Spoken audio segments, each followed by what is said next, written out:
right, so we're doing this in our hotel room tonight because your boys from Black Box and Colleen, we got our tops, myself, Richard, and almost said and Phillip. So we'll start off with Phillip. Phillip Lantz from Black Box and Colleen. What deck did you play today? Today I played Brave ABC Therion. All right. And what was your place? I finished 18th. 18th. And you went X2, right? Yes, went X2. Nice. Congrats on your top, obviously. Woo, let's go. And then how did you feel the deck performed overall? Overall, the deck performed really well. It was very consistent. Saw full board, multiple games today. Just clapped a bunch of cheeks. Nice. All right, so we'll move on to the deck profile. And then I guess we'll start with the extra deck. Or I meant the main deck. Yeah, main deck. Yeah, I'm a monkey. Main deck, it was 43 cards. We played 3 Aqua Enchantress. Okay. The 1 Griffin Rider. Played the 1 Illegal Knight. It probably could have been cut. Wasn't really that helpful, but it was there in case I needed it. For the Therion, that's it for the monsters for the Brave Engine. Fair. For the Therions, it was just 3 King Regulus. The best Therion monster for this deck. Absolutely. Machines Go fucking burr. And the only hand trap I played was 3 Ash Blossom. It's the best hand trap. Hits everything. Fair. Now for the Union monsters. We played the 1 Union Driver. I've seen a lot of builds that want to play 2, but I don't really think it's necessary when you're playing the Brave Engine in it. So that way you don't brick on it as often. And what does Union Driver really do? All it really does is allow you to banish itself as cost and equip any 1 Union monster from your deck to a new monster. And for the ABCs, it was just 2. And secrets. It was so spicy.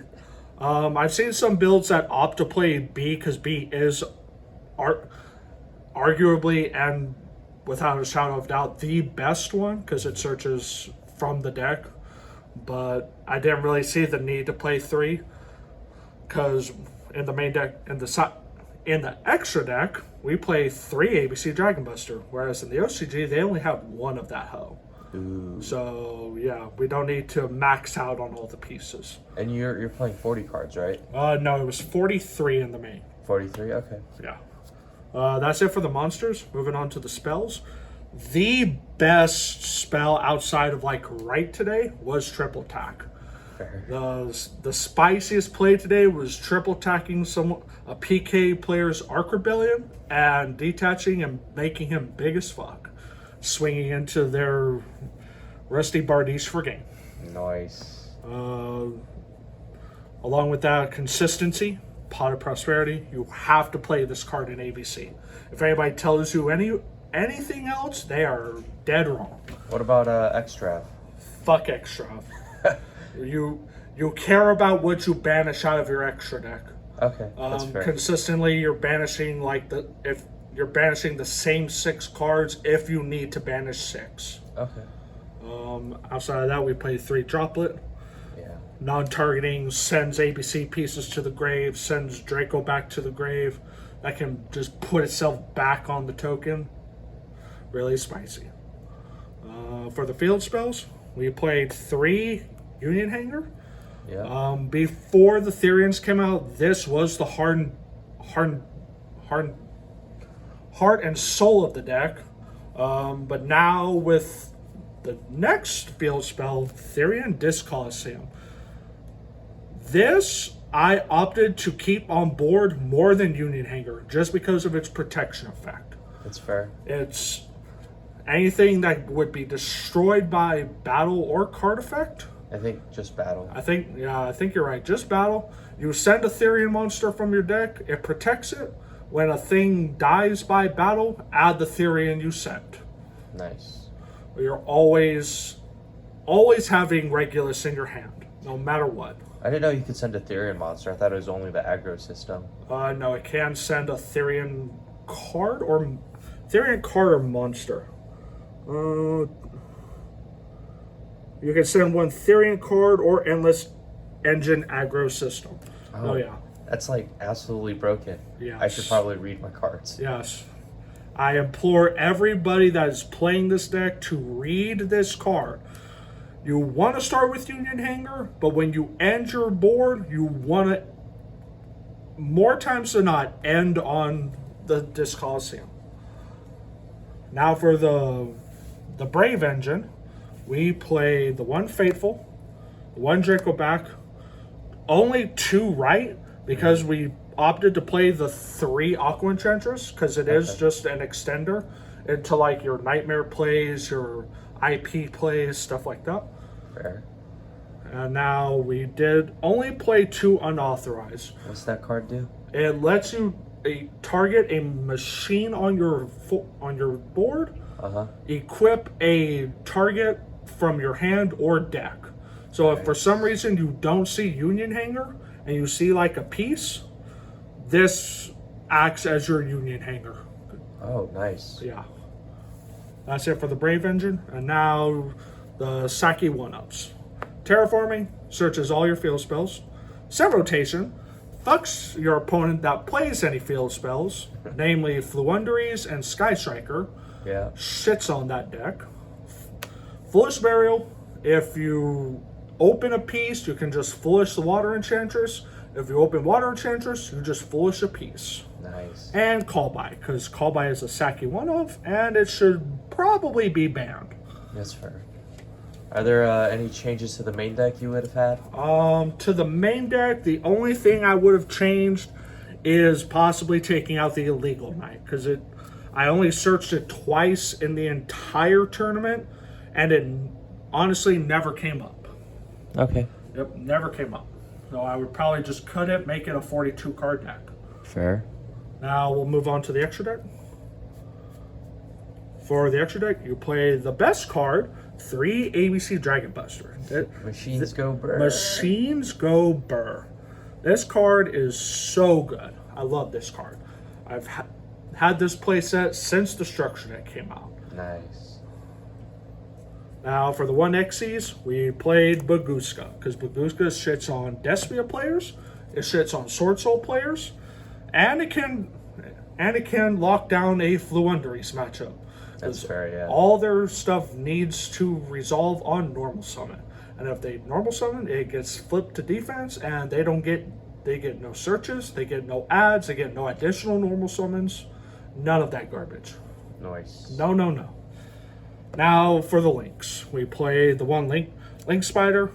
If we somehow don't find a way to get to Regulus or Griffin Rider, we make this with the Nibiru token. Nice. For our link 2s, we played IP Masquerena. Probably the best link 2 in the deck outside of Platinum Gadget. Platinum Gadget is what lets you extend into your boards. It's what lets you make IP Masquerena, which in turn lets you make one of the better link 5s in the game, that being Underworld Goddess of the Closed World. That card is a god card in this format. In my honest opinion, if you're playing against a Despia player and they leave like a Mirror Jade on board, cool. We're going to link off your Mirror Jade. And I didn't play any Branded Despia today, but I don't think this can die off of the Mirror Jade effect, because it specifically... it has to target for... Specifically has to target this card. Exactly. So yeah, that's pretty good. So you don't worry about the Mirror Jade blow up. Creamy. For the other miscellaneous links, we played the Nightmare Cerberus. Yeah. The Nightmare Phoenix. Yeah. The Barricade Board Blocker. This card, honestly, could just be anything. I never made it. I understand why the deck plays it, because you can recur back your field spells just by discarding a card, but a lot of times it never came up. This card, on the other hand, came up a lot today.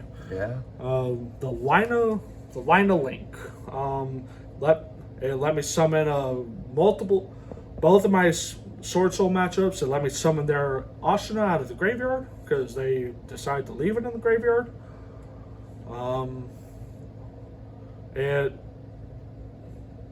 Any light monster lets you link up into Nightmare Unicorn, spin a card, and the reason we play this card is because we play the Big Daddy Axis Code Talker.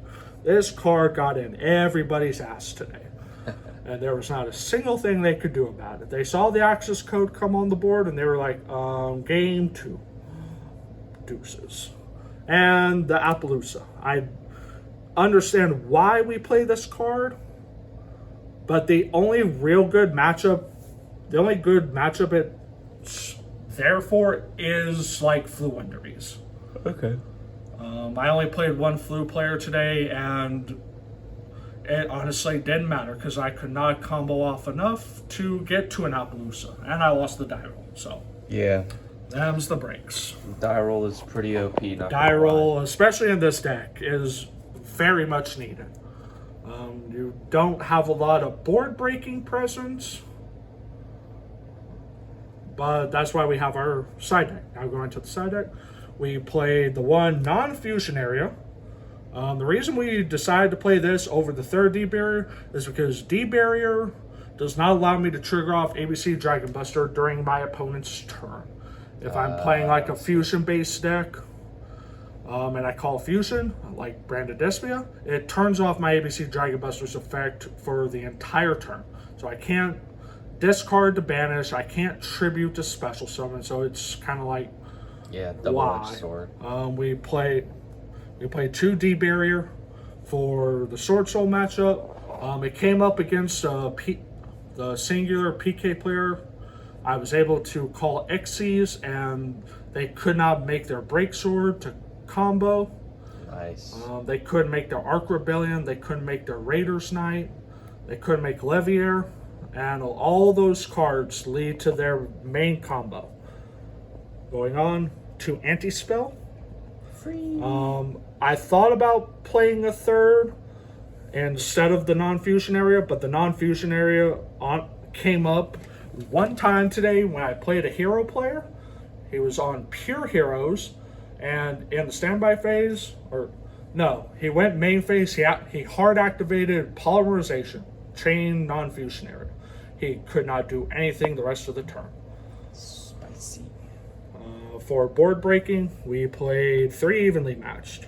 This card got in 3 times today. Nice. Once against a virtual world player. Once again against the Phantom Knight player. And against my round 1 matchup being Live Twin. Yeah, Live I Twin. remember that. More back row hate. Yeah. Twin Twister. We don't care about discarding in this deck. We can discard the Water Enchanters. We can discard pieces. We can theoretically discard Therion. Especially if we end on the board with the Disc Coliseum, we can just add it back to our hand. And for the monsters, 2 Nibiru. Nibiru came in clutch today. It broke a virtual player's turn when they got to their 6th summon, being Ultimatus Ulkin. Nib them, and they could not do anything about it.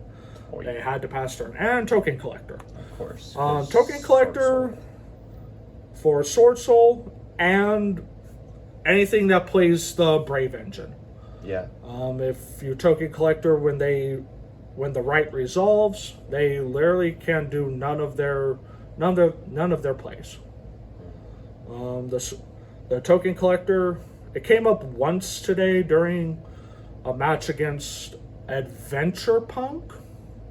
Other than that, I saw it once against a Sword Soul player, and it was just like the cherry on top. I didn't need the Token Collector because I shut him out of the game 2. But other than that, that's pretty much it. Nice. Well, congratulations on your top. Do you have any Yeah. shout outs that you want to give before we finish this off? all the shout outs. Got a shout out 254 Yu-Gi-Oh! Probably the best, one of the more competitive locals in the state of Texas. Shout out Jesse and his YouTube channel Dream Counter. Yeah. Dream Counter, hell yeah. Shout out Richard. Richard's free. Shout out Jeremy for playtesting against the Therion Punk deck, and Brandon Despia. Shout out John at Black Box Gaming, best locals in the Killeen area. And shout out to Ike for letting me borrow them pots of prosperities. We put in work, Ike. You put in work. All right. Well, I appreciate it. I know you won't be going to nationals, but I just wanted to get my invite to say I have my invite. facts. Dude. All right. Catch you next time.